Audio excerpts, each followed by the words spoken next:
Bwana Yesu asifiwe sana, wana wa Mungu. Leo nataka nizungumzie kwa habari ya ili somo. Watu wengi wanaota ndoto, lakini hii ndoto leo nataka kuizungumzia ndoto ya watu wanaota wanafanya mapenzi. Wanafanya mapenzi aidha na mtu unayemjua au mtu usiyemjua, lakini unaona usiku umelala unafanya mapenzi na mtu. Na hii ndoto muda mwingi unapoiota, kama alivyozungumza, tuangalie msingi wetu kwenye kitabu cha Ayubu sura ya 33 na mstari wa 15. Anasema katika ndoto, katika maono ya usiku, maono ni njozi, katika usingizi kitandani. Ukiona wakati mwingi sasa unaota ndoto inakuja kwenye huo usingizi, lakini inakuja kwenye mfumo wa wewe kufanya tendo la ndoa, au unafanya tendo la ndoa na mtu wa aina yoyote, aidha unamjua au humjui. Hapo lazima uelewe huyo mtu amekuja kwako ili yeye atengeneze mazingira ya kukuchafua au kukuharibu. Wana wa Mungu, tunaishi na wanadamu wa aina mbalimbali. Wako wanaokupenda na wasiokupenda, wako wanakuheshimu na wasiokuheshimu, wapo wanaokujali na wasiokujali.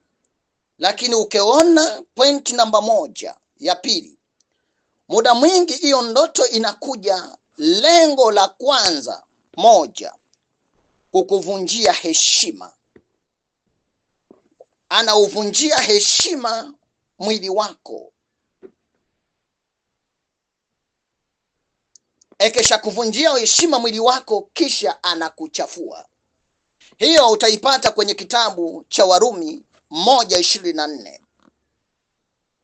Anasema kwa sababu hao watu wamekataa kuwa na Mungu katika fahamu zao, Mungu aliwaacha wafuate akili zao, nao wakawavunjia heshima watu. Ukiona mtu unayemwota anakuja kufanya na wewe tendo la ndoa, ujue kabisa huyo mtu mmoja anakuja anakuvunjia heshima mwili wako na kukuchafua. Kama hiyo utaipata kwenye kitabu cha Warumi, hiyo sura ya 1 mstari wa 24. Hiyo ni jambo la pili. Jambo la tatu, mtu huyo anakuchukua. Ndoto hiyo ukiona watu wakufanyia jambo hilo, wanakuchukua nyota yako, na pamoja na wewe mwenyewe wanaenda kukuchezea. Hilo ni jambo la tatu. Wanachukua nyota yako na wanakuchukua wewe mwenyewe, lakini umelala pale kama ni mtu, mwili umelala, lakini wewe wanaenda kukuchezea, wanaenda kukutumikia, wanaenda kukuchezea wewe. Hiyo utaipata kwenye kitabu cha Matendo ya Mitume, ile sura ya 7 na mstari wa 43. Watu wa namna hiyo wanakuja, wanakuchukua wewe katika nyota yako. Wakesha kuchukua nyota yako, wanakuchukua pamoja na wewe. Wakesha maliza kukuchukua, wanaenda kukuchezea kwenye maisha yako. Kwa hiyo lazima uelewe hiyo ndoto muda mwingi nakuja kwa sababu ya kutaka kukuchezea. Ndio maana hata Yesu akasema, enyi kizazi cha nyoka. Lazima uelewe kuna kizazi cha nyoka kipo. Na hiki kizazi cha nyoka ndani yake kimezalisha majini. Na kama kimezalisha majini, kwa hiyo wanaokuja na wewe kufanya na wewe uasherati au kufanya na wewe tendo la ndoa, haya yanaitwa ni majini. Walawi sura ya 17 mstari wa 7 anasema, wala hawatatoa sadaka zao kwa wale majini, ili uwafuata wafanye uasherati nao. Yaani ukiona unaota ndoto za kuenda kufanya mapenzi, maana yake kwamba unafanya uasherati na majini. Wanakuchukua katika ulimwengu wa roho. Na haya majini yanakaa wapi? Majini anakaa kwa mtu. Mtu mbaya anakuchukua katika ulimwengu wa kimajini, naye anaenda kufanya uasherati na wewe. Hiyo ni pointi ya 4. Pointi ya 5, majini ni nini? Majini ni mapepo. Mapepo maana yake yanakaa ndani ya watu, kama alivyosema kwenye kitabu cha Kumbukumbu la Torati ile sura ya 32 na mstari wa 17, kwamba majini ndani yake yana asili ya mapepo. Na haya mapepo utayapata wapi? Yanakaa ndani ya watu. Kwa na ukiona hii ndoto inakuja, watu wanakuchezea, ujue kabisa haya ni mapepo, lakini pepo limemvaa mtu. Ndani yake huyo mtu anakuchezea wewe. Wana wa Mungu, hizi ndoto lazima uelewe, muda mwingi watu wanateseka nazo. Iwe mabinti, iwe vijana wa mama, iwe vijana wa kiume wanaota wanafanya tendo la ndoa na mwanamume, au wengine mpaka wanaingiliwa. Ni kwa sababu kwenye ulimwengu wa roho kuna watu ambao sio wazuri kwao, wanafanya haya mambo kwa sababu ya kutaka kuharibu au kuwachafua kwenye maisha yao.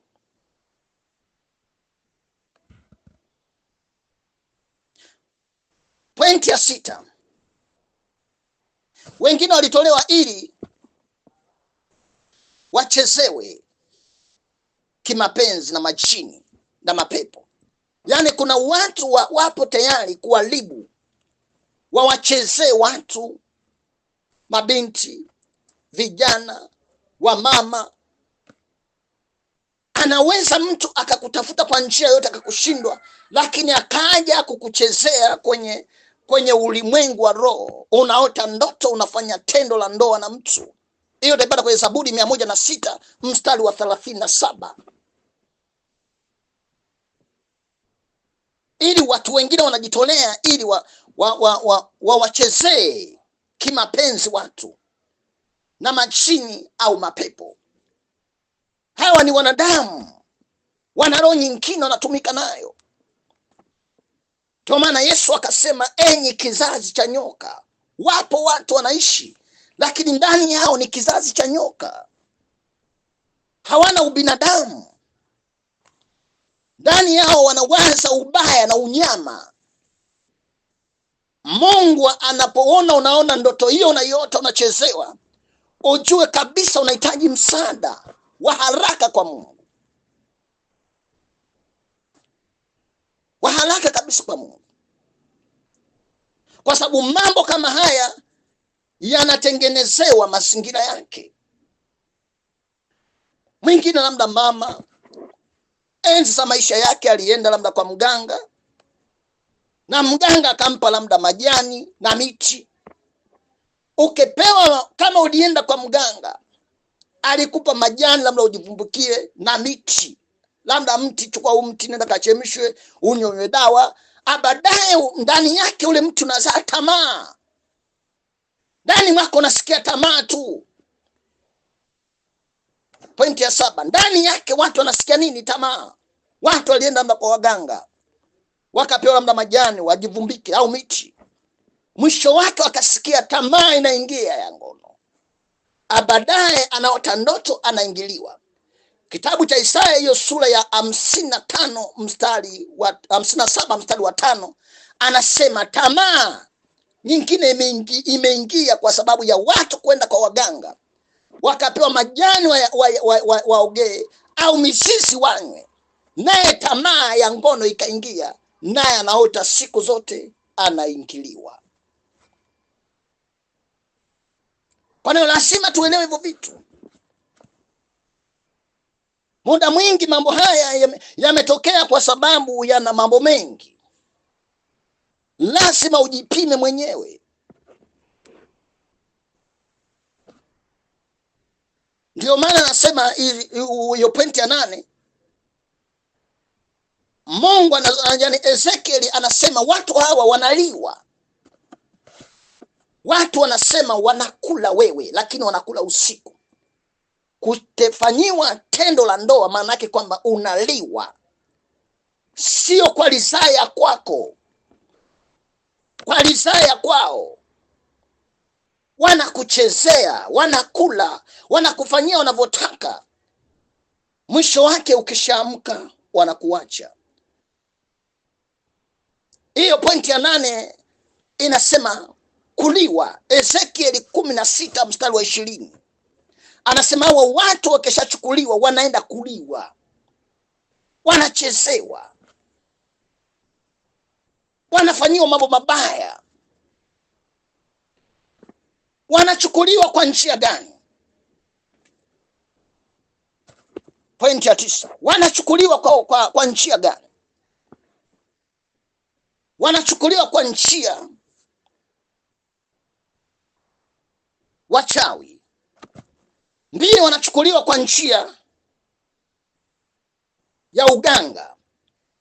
Isaya 47 mstari wa 12 anasema ule uganga wenu na uchawi wenu ulivyokuwa mwingi,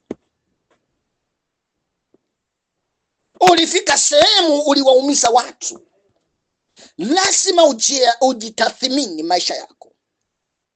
Umezunguka kwa watu wa aina gani? Watu wengine wamezunguka kwa waganga wa aina mbalimbali, wakapewa vitu vibaya ndani yake, wanaota vitu ambavyo sivyo vizuri. Kwa hiyo lazima uelewe, ndoto yoyote unayoiota unafanyiwa tendo la ndoa, ndani yake wewe watu wanakuchezea na kukuchafua. Wana wa Mungu, Yesu alizungumza kila jambo, akasema kuna kizazi cha nyoka. Kizazi cha nyoka tunaishi nacho. Kizazi kibaya tunaishi nacho. Ndio maana Yesu kasema muwe wajanja kama nyoka na muwe wapole kama ua. Lazima uelewe hizo ndoto unazoziota kwa njia hiyo.